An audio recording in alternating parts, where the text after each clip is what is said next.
Upande wa Akramu, baada ya kumaliza kuzungumza na Sheimaa, alijikuta akitabasamu na kuona Zari limeangukia kwake. Konda, naomba kushuka, maana safari niliyopanga sasa inabidi niisitishe.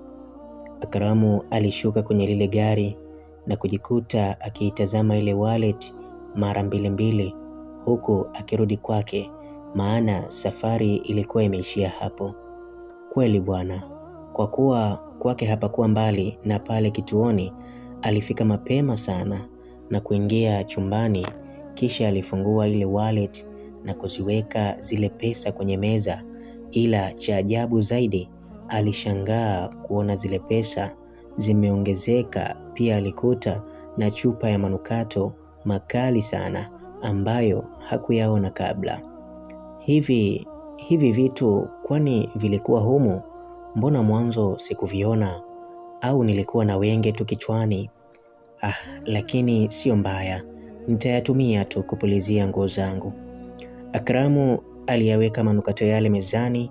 Pia alikuta na pete ndogo ambayo aliitazama, aligundua imejengwa kwa madini ya Tanzanite, ila hakutaka kuifuatilia sana. Alichukua yale manukato na zile pesa, kisha kuziingiza kabatini na kuhifadhi.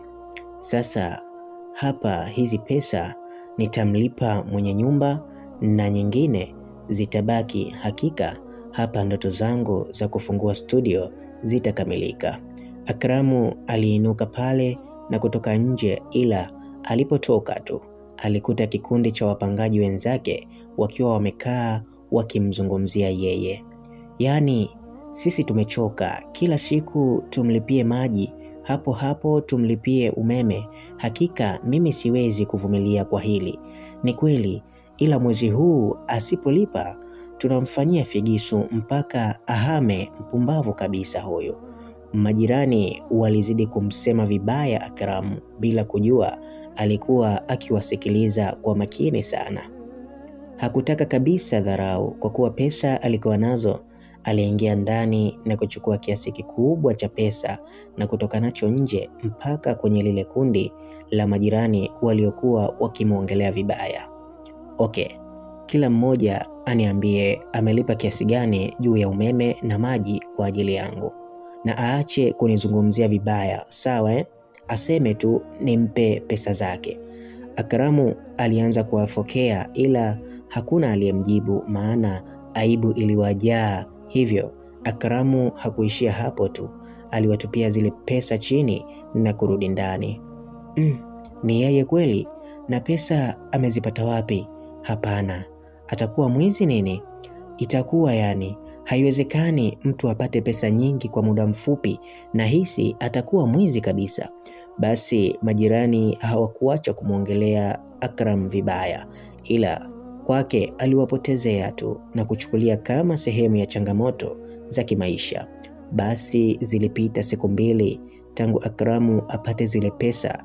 Siku iliyofuata ambayo mwenye nyumba alipanga kuja kumtimua Akram, akishindwa kulipa pesa siku hiyo, alikuja na watu kama 5 ambao wangeweza kuchukua vitu vya Akram na kuvitoa nje inapobidi.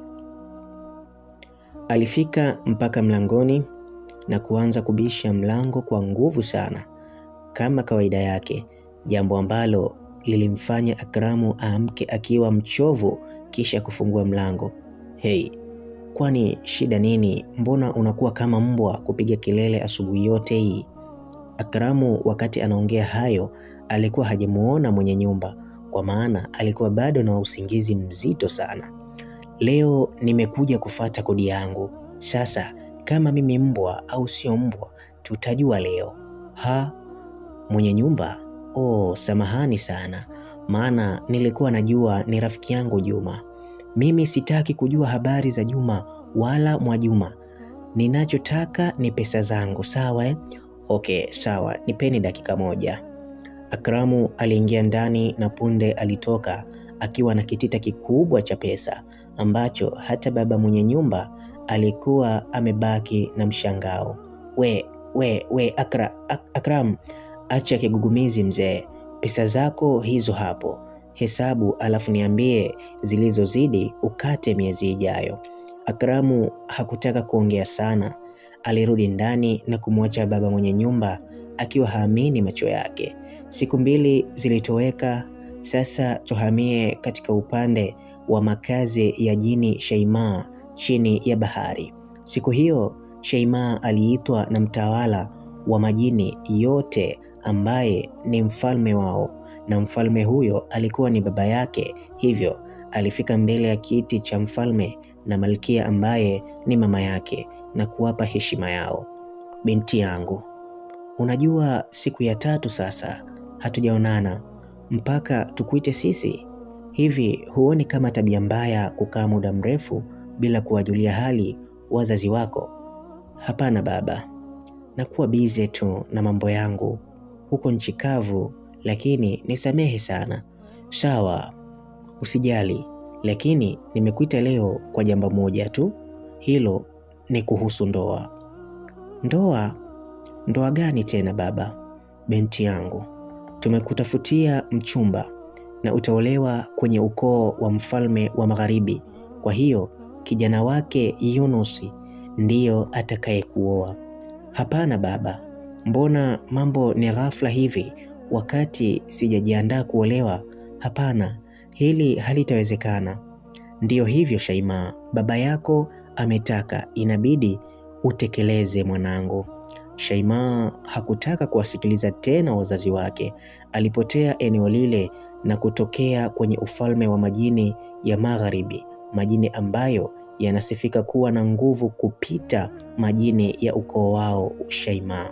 Basi baada ya kufika, kwa kuwa anatambulika, aliingia moja kwa moja mpaka makao makuu ya mfalme, na bahati alimkuta mfalme na familia yake, huko kijana Yunus akiwa pale. Alimsogelea na bila kuuliza alimpiga kofi zito na kuanza kumshushia lawama. Hivi wewe umeona nafaidi sana mimi kumpenda binadamu, sio Sina kuuliza, wewe umeona nafaidi mimi kumpenda binadamu? Akram, sasa nikwambie, ombi lako la kutoka mimi niolewe na wewe halitafanikia. Pia nakuomba usinifuatilie tena. Umenielewa Shaimaa hakusubiri kauli yoyote kwa jini Yunus, aligeuka na kuondoka zake. Basi jini Yunus kwa hasira alimtazama sana Shaimaa akitoweka. Hivyo kuna wazo lilimjia hapo hapo, kumbe binadamu ndiyo anakutia kiburi. Anakutia kiburi sana wewe. Okay, sawa, na kuahidi usiku huu lazima nimwangamize huyo binadamu wako.